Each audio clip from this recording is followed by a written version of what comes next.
কোনো একদিন জঙ্গলের রাজা সিংহ মহাশয় একটি প্রতিযোগিতার আয়োজন করলেন। প্রতিযোগিতাটি হলো দৌড় প্রতিযোগিতা। কে সবথেকে আগে নির্দিষ্ট একটি গন্তব্যস্থলে পৌঁছতে পারে। এই প্রতিযোগিতায় অংশগ্রহণের জন্য সর্বপ্রথম নাম লেখালেন বাঘ। তারপরে একে একে গরু, হরিণ, ছাগল, জেব্রা, চিতাবাঘ, শিয়াল, পরে একে একে তারা সবাই নাম লেখালেন। তারা সবাই প্রতিযোগিতায় অংশগ্রহণ করছে দেখে ভাল্লুকও ভাবল আমিও কেন বাদ যাই, আমিও এই দৌড় প্রতিযোগিতায় অংশ নিই। এই বলে ভাল্লুকও সেই প্রতিযোগিতায় অংশ নিল। প্রতিযোগিতার নিয়ম অনুযায়ী তারা একটি গন্তব্যস্থল থেকে প্রত্যেকেই রওনা শুরু করলো। তারা প্রত্যেকে যে যতটা দ্রুত গতিতে সম্ভব দৌড়াতে আরম্ভ করলো। বাঘ সে লাফ দিয়ে যতটা জোরে সম্ভব জোরে ছুটতে আরম্ভ করলো। গরু, ছাগল, শিয়াল কেউ বাদ যায় না। এক সময় দেখা গেল সব থেকে আগে দৌড়ে এগিয়ে যাচ্ছে হরিণ, চিতাবাঘ, বাঘ। তাদের থেকে শিয়ালও কিন্তু কোনো অংশে কম যাচ্ছে না।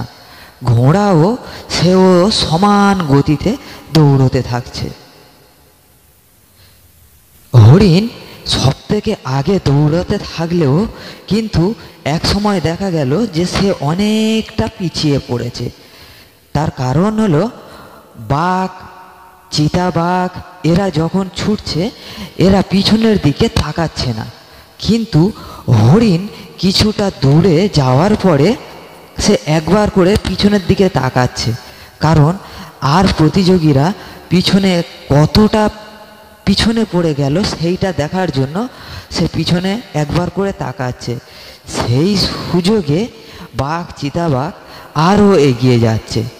ভাল্লুক মহাশয় কিন্তু অতটা জোরে দৌড়তে পারছে না, সে অনেকটা পিছিয়েই পড়েছে। সে তুলনায় ছাগল, জেব্রা, ঘোড়া অনেকটা এগিয়ে চলেছে। যে যতটা সম্ভব জোরে দৌড়াবার চেষ্টা করছে, সিংহ মহাশয় তাদেরকে অনেকটাই উৎসাহ যোগাচ্ছে পিছন থেকে। কারণ এটা শুধু খেলা নয়, এটাও একটা আনন্দ।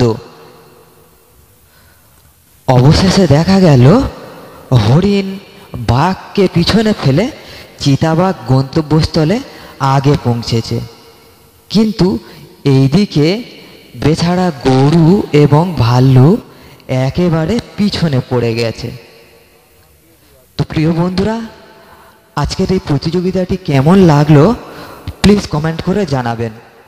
আর ভিডিওটি ভালো লেগে থাকলে প্লিজ একটা লাইক দিয়ে চ্যানেলটিকে সাবস্ক্রাইব করে দিন, তাহলে আমরা প্রতিদিন আপনাদের একটি নতুন নতুন ভিডিও উপহার দিতে পারবো। আর ভিডিওটি শেষ পর্যন্ত দেখার জন্য আপনাদেরকে অসংখ্য অসংখ্য ধন্যবাদ রইল।